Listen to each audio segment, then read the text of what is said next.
नमस्कार दोस्तों, स्वागत है आप सभी का ऑनलाइन बोर्ड स्टडी चैनल में। तो हिस्ट्री का मैं बताने वाला हूँ इम्पोर्टेंट क्वेश्चन जो वीवीआई क्वेश्चन है 2022 के एग्ज़ाम के लिए मैं आप लोग के लिए लेकर के आया हूँ। मेरे चैनल का नाम है और चलते हैं।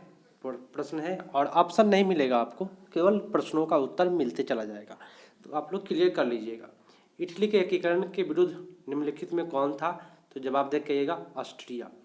यूरोप वासियों के लिए किस देश का साहित्य विज्ञान प्रेरणा स्रोत रहा?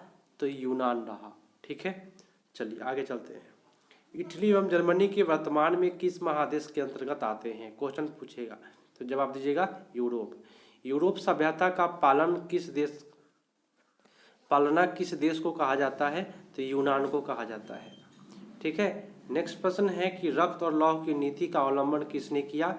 तो याद रखिएगा बिस्मार्क ने किया था। ठीक है, चलिए नेक्स्ट है कि मेटरनिक कौन था? तो मेटरनिक जो था वो ऑस्ट्रिया का चांसलर था। ठीक है, सेडान का युद्ध किसके बीच हुआ था? तो प्रसा और डेनमार्क के बीच हुआ था सेडान का युद्ध।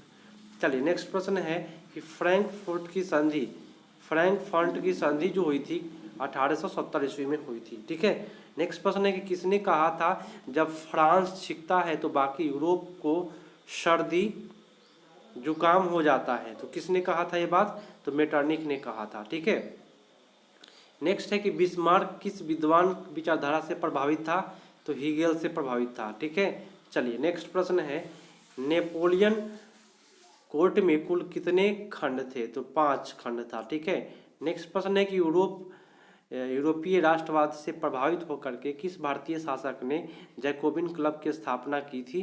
तो जैकोबिन क्लब की स्थापना किया था टीपू सुल्तान ने। ठीक है, चलिए नेक्स्ट क्वेश्चन पूछेगा कि किस देश को यूरोप का मरीज कहा जाता है? तो तुर्की को कहा जाता है। फ्रांस की क्रांति का प्रमुख कारण क्या था? तो निरंकुश शासन था, है ना, जिसके कारण फ्रांस की क्रांति हुई। चलिए नेक्स्ट क्वेश्चन है कि मेजिनी का संबंध किस संगठन से था? तो कार्बोनरी संगठन से था। ठीक है, फ्रांस किस शासक वंश की स्थापना वियना कांग्रेस द्वारा की गई थी? तो बुर्बो वंश के द्वारा वियना कांग्रेस की स्थापना किया गया था। नेक्स्ट है कि किसने अपनी कूटनीति के बल पर इटली की समस्या को संपूर्ण यूरोप की समस्या बना दिया था? तो काउंट काउर ने बना दिया था। ठीक है, नेक्स्ट है कि विलियम प्रथम कहाँ का शासक था? तो विलियम प्रथम जो था वो प्रसा का शासक था। कहाँ का? प्रसा का शासक था। चलिए नेक्स्ट क्वेश्चन पाते हैं। यंग यूरोप एवं यंग इटली की स्थापना किसने की थी? तो मेजनी ने किया था। ठीक है, जलवेराइन की संस्था किस राज ने की? तो प्रसा ने किया था ना, याद रखिएगा, प्रसा राज था ना। हंगरी की भाषा क्या थी? तो मैग्यार भाषा थी हंगरी की। ठीक है, नेक्स्ट क्वेश्चन है कि नेपोलियन ने जर्मनी में किस संघ की स्थापना किया? तो जर्मनी में राइन संघ की स्थापना किया था नेपोलियन ने। ठीक है, चलिए नेक्स्ट क्वेश्चन पूछेगा कि लाल कुर्ती का गठन किसने किया था? तो गैरीबाल्डी ने किया था लाल कुर्ती के गठन। किस युद्ध के बाद जर्मनी का एकीकरण हुआ था? तो सेडान युद्ध के बाद हुआ था। काउंट काउर कौन था? तो इटली का प्रधानमंत्री जो था वो काउंट काउर था। ठीक है, चलिए जर्मनी का आप लोग रिवाइज कर लीजिए, है ना, आप लोग को पता है ही, फिर भी रिवाइज चल रहा है ये, और रिवाइज क्लास फर्स्ट में चलता है। जर्मनी का एकीकरण कब हुआ? 1871 ईस्वी में हुआ था। ठीक है, सेडान का युद्ध किसकी पराजय हुई? तो सेडान के युद्ध में ऑस्ट्रेलिया का पराजय हुआ था। ठीक है ना। 1830 ईस्वी की क्रांति के बाद फ्रांस किस प्रकार का शासन स्थापित हुआ? तो संवैधानिक राजतंत्र। ठीक है, उत्तर आपका ए हो जाएगा। नेक्स्ट प्रश्न है कि मारियान किस देश का राष्ट्रीय प्रतीक है? तो मारियान जो है फ्रांस का है। नेक्स्ट क्वेश्चन है बिस्मार्क क्या था?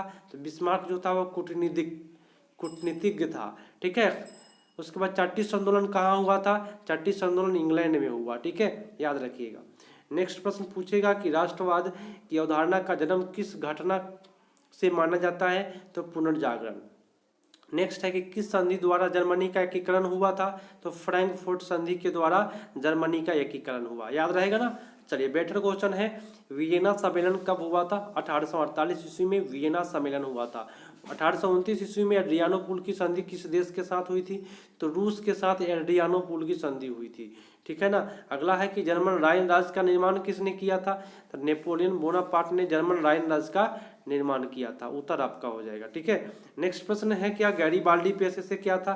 तो गैरीबाल्डी पेशे से आपका नाविक था। ठीक है, चलते हैं नेक्स्ट। तो आज के जो प्रश्न थे वो वीवीआई प्रश्न में कराया हूँ आप लोगों को, ताकि आप लोग इसका रिवीजन कर सके फटाफट और कम समय में। ठीक है, इसी प्रकार से आपको मिलते रहेंगे। और आप लोग यदि तैयारी कर रहे हैं 2022 में मैट्रिक, 23 में मैट्रिक के लिए, तो काफ़ी बेटर क्वेश्चन मैं कराते रहूँगा एग्जाम टाइम में, जो 100% क्वेश्चन आपका टकरा जाएगा। तो मिलते हैं अगले पार्ट में, शेयर जरूर कीजिएगा। तब तक के लिए धन्यवाद, जय हिंद।